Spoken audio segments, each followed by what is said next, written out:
In this section of the course, we're going to cover identity and access management solutions.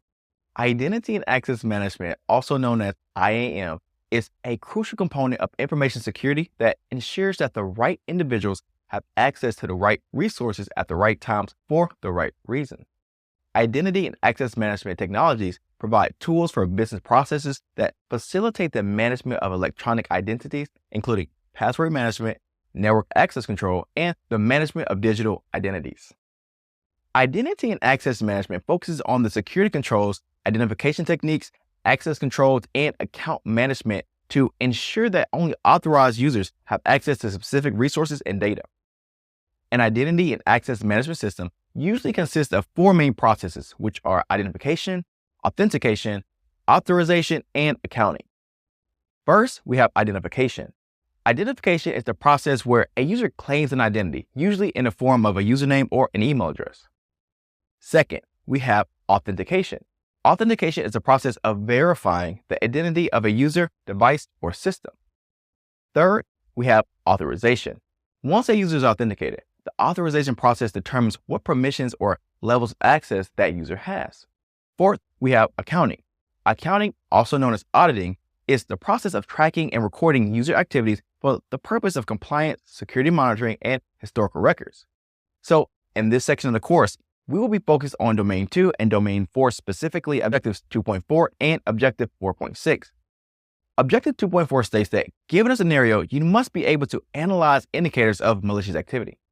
Objective 4.6 states that, given a scenario, you must be able to implement and maintain identity and access management. First, we will cover identity and access management, including its four main processes and concepts of provisioning and deprovisioning of user accounts, identity proofing, interoperability, and attestation. Next, we're going to jump into the discussion of multi-factor authentication, also known as MFA. Here, we will discuss the authentication factors of something you know, something you have, something you are, something you do, and somewhere you are. And we will also cover the different multi-factor authentication implementations, including the use of biometrics, hard tokens and soft tokens, security keys, and passkeys.